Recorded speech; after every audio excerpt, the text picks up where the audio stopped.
नमस्कार दोस्तों and welcome to planet 4। London से वापस पाकिस्तान लौटने के बाद नवाज शरीफ ने भारत को लेकर बड़ा बयान दिया है। नवाज शरीफ का बड़ा खुलासा, कारगिल में हुआ था भारत के साथ धोखा।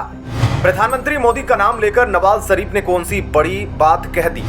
भारत की समर्थन से एक बार फिर से प्रधानमंत्री बनना चाहते हैं नवाज शरीफ। भारत, चीन और अफगानिस्तान को लेकर नवाज शरीफ का बड़ा ऐलान। इकोनॉमी के मामले में पाकिस्तान भारत से काफी पीछे छूट गया है, यह बोलकर भावुक हो गए नवाज शरीफ। दोस्तों, लंदन से स्वदेश से लौटने के बाद पाकिस्तान के पूर्व प्रधानमंत्री नवाज शरीफ ने भारत को लेकर कई धमाकेदार बयान दिए हैं। उन्होंने साफ कर दिया कि भारत के समर्थन के बिना पाकिस्तान तरक्की नहीं कर सकता। पाकिस्तान में माहौल देखकर ऐसा लगता है कि नवाज शरीफ सेना के साथ मिलकर भारत विरोधी सभी आतंकियों को मारकर अपने पड़ोसी देश भारत के साथ संबंध बेहतर करने को आतुर हो गए हैं। पाकिस्तान ने साफ तौर पर देखा है कि भारत के समर्थन की बदौलत ही बांग्लादेश जैसे देश पिछले कुछ सालों में जबरदस्त तरक्की किए हैं। शेख हसीना भी भारत के सपोर्ट से ही पिछले 15 सालों से बांग्लादेश की प्रधानमंत्री बनी हुई है।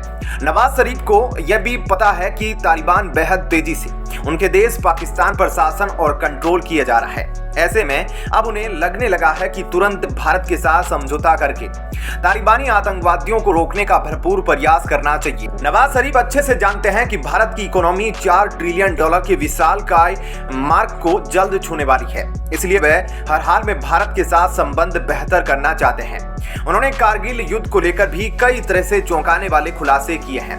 नवाज शरीफ के अनुसार जब वे भारत के साथ संबंध बेहतर करने में लगे थे, उसी वक्त उनकी सेना ने भारत के साथ विश्वासघात करते हुए कारगिल युद्ध छेड़ दिया था, जिससे उस समय के प्रधानमंत्री अटल बिहारी वाजपेयी जी को काफी गहरा धक्का भी लगा था।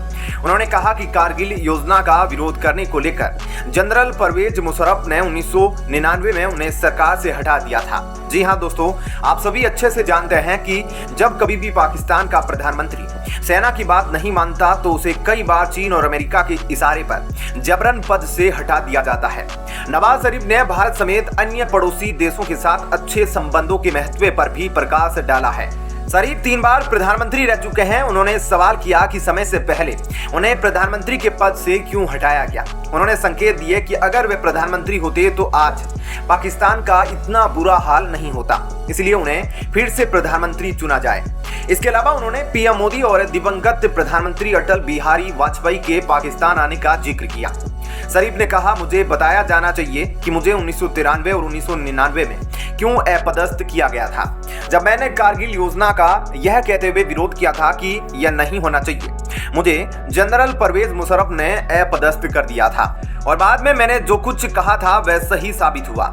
ऐसा माना जाता है कि नवाज शरीफ हमेशा भारत के साथ अच्छे रिश्ते चाहते थे, लेकिन वहां की पाकिस्तान की सेना और पाकिस्तानी आतंकी कभी भी भारत से बेहतर संबंध बनाने को तैयार नहीं हुए।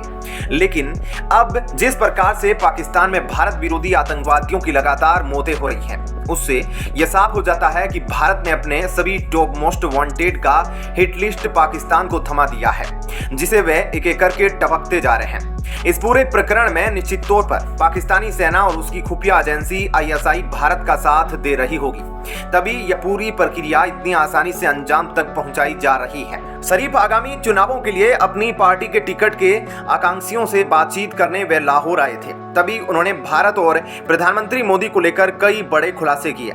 पाकिस्तान मुस्लिम लीग नवाज के प्रमुख नेता शरीफ ने कहा कि प्रधानमंत्री रहने के दौरान सभी 3 मौकों पर उन्होंने अच्छा प्रदर्शन किया, लेकिन उन्हें अपदस्थ कर दिया गया और वे नहीं जानते कि ऐसा क्यों किया गया। उन्होंने कहा, मैं जानना चाहता हूं कि मुझे हर बार क्यों अपदस्थ किया गया। शरीफ ने यह भी उल्लेख किया कि भारत के 2 प्रधानमंत्री उस समय पाकिस्तान की यात्रा पर आए थे जब वे देश के प्रधानमंत्री थे। उन्होंने कहा, हमने हर मोर्चे पर अच्छा कार्य किया। प्रधानमंत्री के मेरे कार्यकाल के दौरान भारत के 2 प्रधानमंत्रियों ने पाकिस्तान को विजिट किया था। मोदी साहब और अटल बिहारी वाजपेयी साहब लाहौर आए थे। पूर्व प्रधानमंत्री ने भारत तथा अन्य पड़ोसी देशों के साथ संबंधों में सुधार पर जोर दिया। शरीफ ने कहा, भारत, अफगानिस्तान और ईरान के साथ हमें अपने संबंध बेहतर करने होंगे। हमें चीन के साथ और मजबूत संबंध बनाने की जरूरत है। उन्होंने अफसोस जताया कि पाकिस्तान आर्थिक वृद्धि के मामले में अपने पड़ोसी देशों से पीछे छूट गया है। आर्थिक तरक्की के मामले में वह भारत को छूना चाहता है, जो कर पाना पाकिस्तान के लिए बिल्कुल आसान नहीं होगा। शरीफ अगले साल 8 फरवरी को होने वाले आम चुनावों के लिए पार्टी के टिकट देने के लिए योजना बैठकें कर रहे हैं। माना जा रहा है कि अगर नवाज शरीफ फिर से पाकिस्तान के प्रधानमंत्री चुने जाते हैं तो भारत और पाकिस्तान के संबंध काफी बेहतर हो सकते हैं। ऐसा होने पर कश्मीर में आतंकी घटनाओं में काफी कमी देखने को मिलेगी और पाकिस्तान भी तरक्की की राह पर निकल पड़ेगा। इस पूरी अपडेट और विश्लेषण पर आप अपनी राय नीचे कमेंट में जरूर लिखें। जल्द मिलते हैं एक और नई अपडेट के साथ। चैनल को सब्सक्राइब कर लीजिए ताकि आप सभी तक नेक्स्ट वीडियो आसानी से पहुंच सके। वीडियो अंत तक देखने के लिए धन्यवाद।